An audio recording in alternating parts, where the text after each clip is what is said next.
It's my feel-good breakfast show. Welcome back to your Feel Good Breakfast Show. It's a Tuesday morning. As always, we are so grateful to be in your company. Now, last Thursday, Buckingham Palace announced the death of Her Majesty Queen Elizabeth II at the age of 96 at Scotland's Balmoral Castle. Now, she served in her role for 70 years, and this made her the longest-serving reigning monarch in the history of Britain. She's been our one common thread, really, and I think the significant milestone means that the UK public have never seen another member of the royal family in the highest seat of power, or very few of them at least. For many, Queen Elizabeth II was the only leader that they have ever known. Like I said, that common thread throughout most of our history. And now with her passing, many are wondering what is going to happen next. Yeah. So today we discuss the Queen's passing and all that it entails, featuring our panel consisting of media practitioner Nash Makado, as well as entertainment reporter Shiraz Reddy. Thanks for being here, gentlemen. Thank you. Yeah, Reddy. Thanks. Interesting time to be alive, and of course we'd love to get your perspectives, especially if you are a UK citizen and have a personal perspective. We'd love to hear from you as well. Please join this discussion. Any thoughts, experiences, maybe you've actually met the Queen, we'd love to hear from you. And of course you can drop us a WhatsApp voice note 063-408-8863 or join us online. Absolutely. So Nash, we've been getting all kinds of reports from all kinds of angles around the world. Has there been any details forthcoming regarding the nature of the Queen's passing? Well, so far it just has been the varied responses.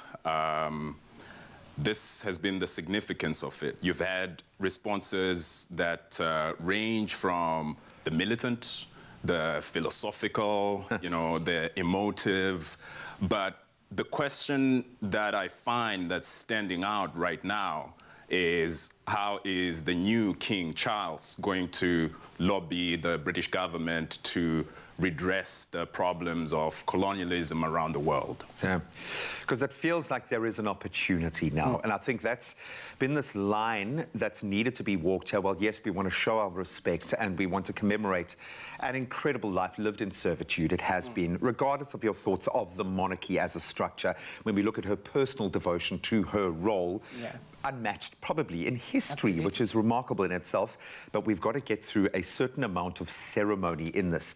And one feels for the grieving family that don't have the time. King Charles III now not being able to. We saw how visibly shook he was yesterday, having to stand vigil.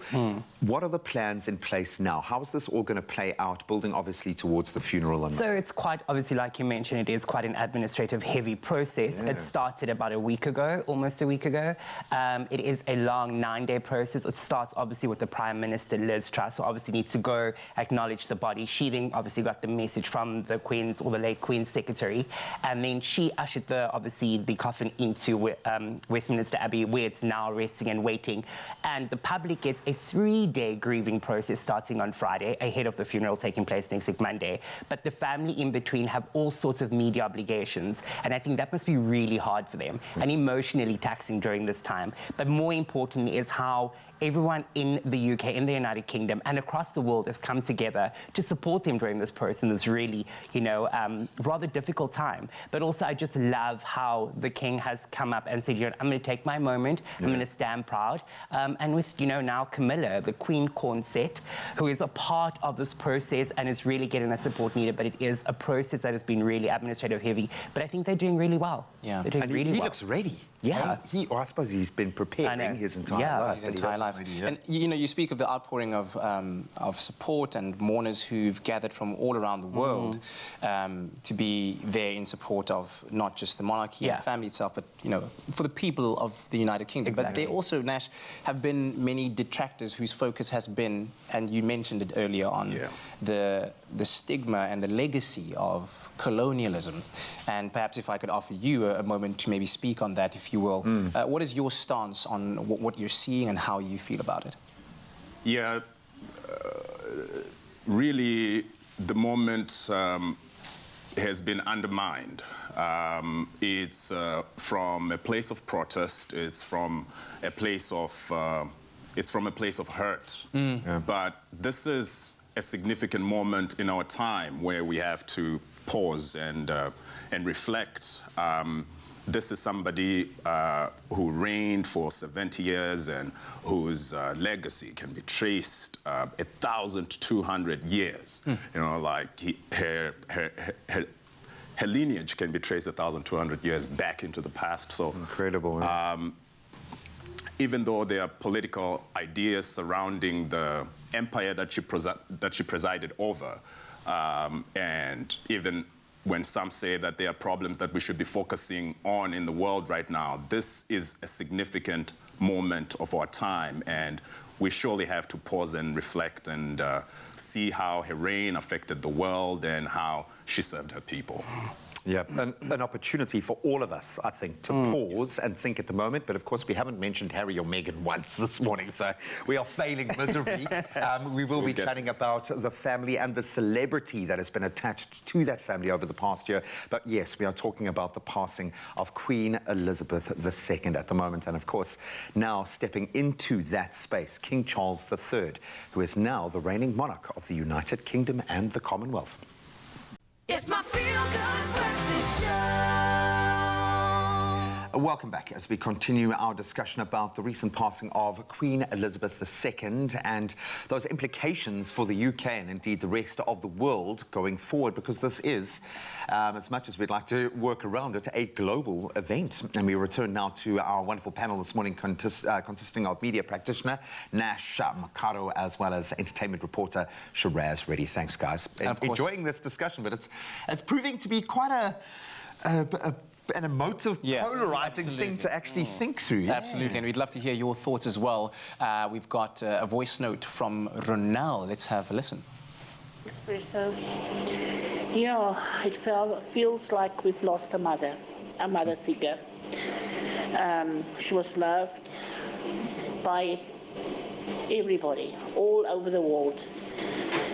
Yeah, but our condolences to the family, and I have no words, really. I'm from PE. My name is Ronald Stevens. Thank you for a great program. Thank you, Ronald, for that contribution. And of course, I think the one thing that we can't tear ourselves away from is that there is a family who have lost a mother, a grandmother, a figurehead. They're constant. And of course, that is immensely emotionally painful. And from a ceremonial point of view, as you were talking about earlier on, there's a lot of protocols that need to be adhered to in the following days, culminating in the service, the funeral service. So maybe you could take us through some of those protocols that are going to be observed in terms of operation, as it's been called, London Bridge. Yes, and obviously as we move into what is going to be one of the biggest watched funerals on TV next week, Monday. It's going to be taking place obviously at Westminster Abbey. However, the family has decided to do a smaller ceremony at St. George's Cathedral rather late on in the afternoon, and that is just for the close family and obviously friends.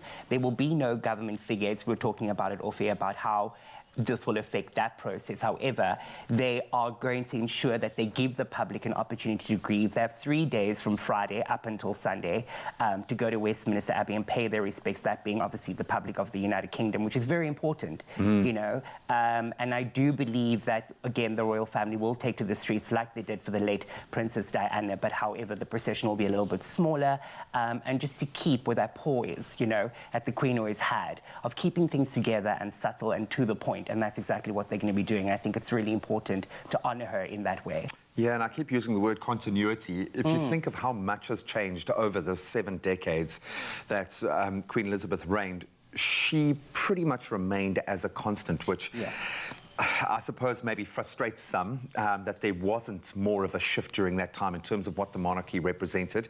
It's a job. Nash, it's a gig. So what's on that resume? What is King Charles III going to be expected to do now that he is king? What's on his roster? Well, there are things that he has to do for the nation itself, and there are things that he has to do for the Commonwealth of Nations, because, you know, his reign is going to go beyond the borders of the United Kingdom, right? So I think what he's going to need to do, that the Queen has had her whole life to do, is to endear himself to the people of the nation. You know, he's going to need to reassure people that it is still possible for the monarch to, you know, be a sort of moral compass for the country, but also give the necessary guidance for the nation to remain as strong as it is. As much as around the world calls to abolish the monarchy have, you know, been made, it has worked for the people of Britain, though some might argue that much to the detriment of, you know, others. Like others. Yeah. So, yeah. And you know, there's those voices to contend with, and then also those voices within the monarchy. Yeah. When one puts a highlight or a spotlight on the whole Meghan and Harry saga and royal titles, as you know. Archie and Lily, are they going to be prince and princess? What's happening there? They get the title of His Royal Highness Prince Archie, and obviously Her Royal Highness Princess Lilibeth. You know, William's kids as well. They also get new titles. They are well in there, and yeah, they get to walk around and be like, I'm a prince and a princess. And if anything, I think that now is the time where the family will really come together and groom those young royals. Because it's vitally important, because you don't know when that moment is going to be. My heart went out to William in particular. We were joking earlier, with all due respect, we were joking that it looked like he had aged about 30 years in that moment. I think the weight of his responsibilities, and in fact that Fab Four, it changes now. It's all been kind of great to talk about it in the sense of celebrity and what it means to Hollywood and what it means, but now it's a very different phase of their lives as the next generation. Nash, how do you think this is going to change their kind of role and existence? What are you expecting from the Fab Four, this younger generation of royals? The relationship is going to depend much on William and Harry's relationship. There's a feeling that Harry needs to be re-anchored in the union of the family. He felt before that his father did not stand up for him and his wife well enough when you were having the whole media saga. Now that William is going to be assuming more duties as the heir apparent, how is that going to have an effect on their relationship? Is it going to have them drift further apart, or is it going to bring them closer together because now maybe because the father is in a better position to make decisions for the nation, but to also make decisions for the family? We could be hopeful that the Fab Four will remain close, intact. And the hearts seem to be in the right place. Absolutely. Well, we'll continue our discussion regarding this world event, this world phenomenon that is occurring, that has resulted in the eyes of the world now focused firmly on the United Kingdom. Of course, you can send us your voice note, 063-408-8863. Let us know your thoughts. It's my feel-good breakfast show.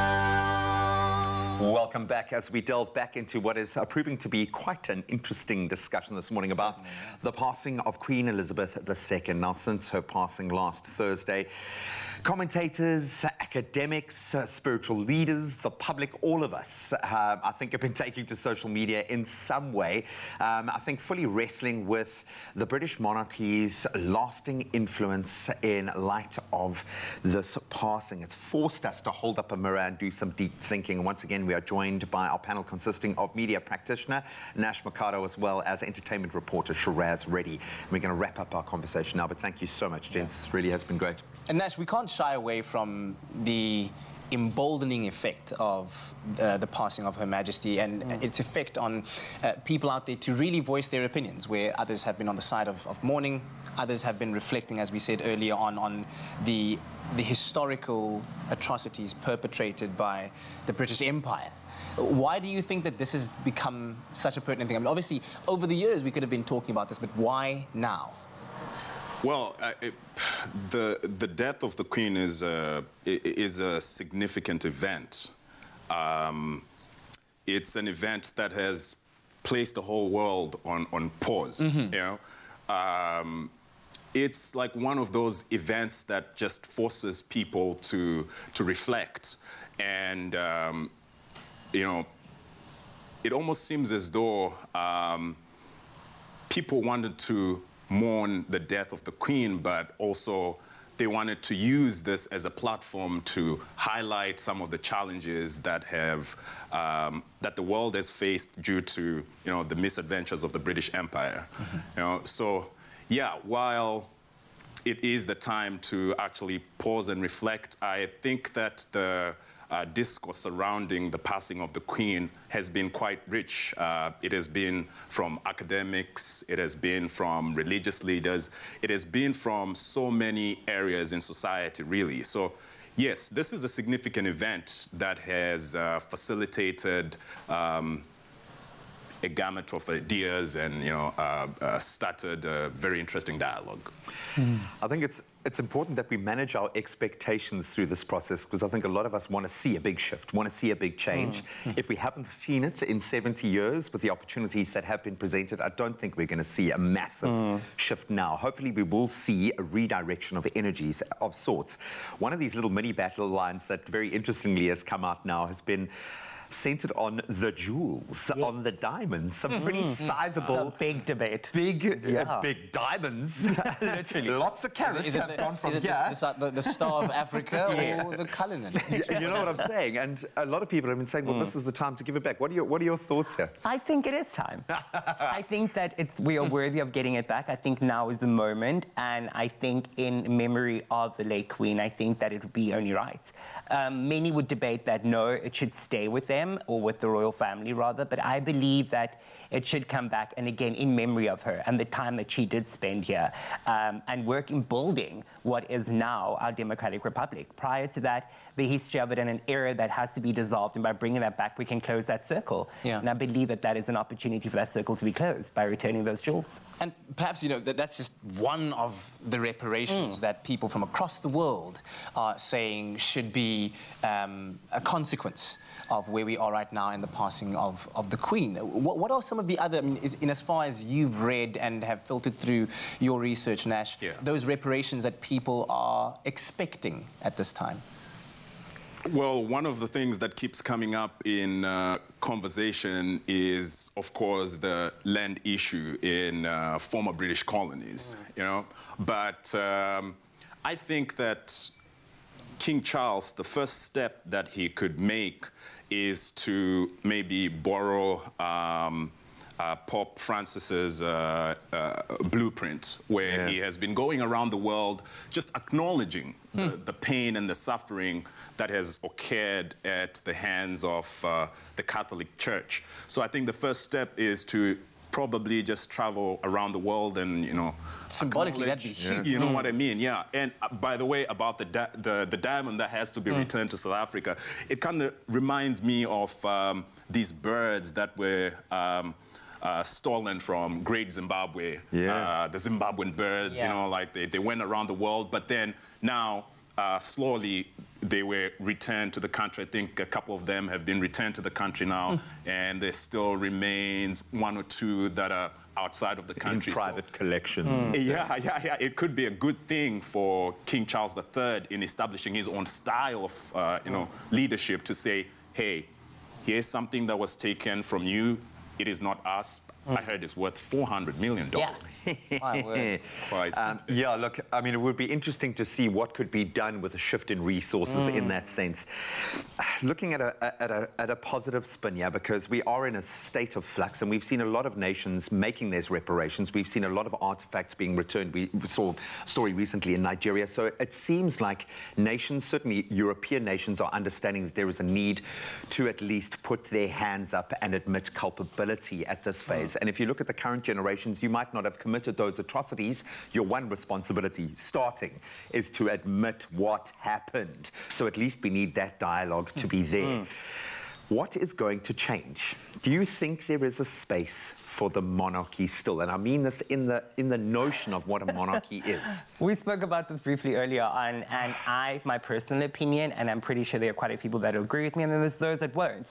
I believe it's time to come to an end. It's an era that can come to an end.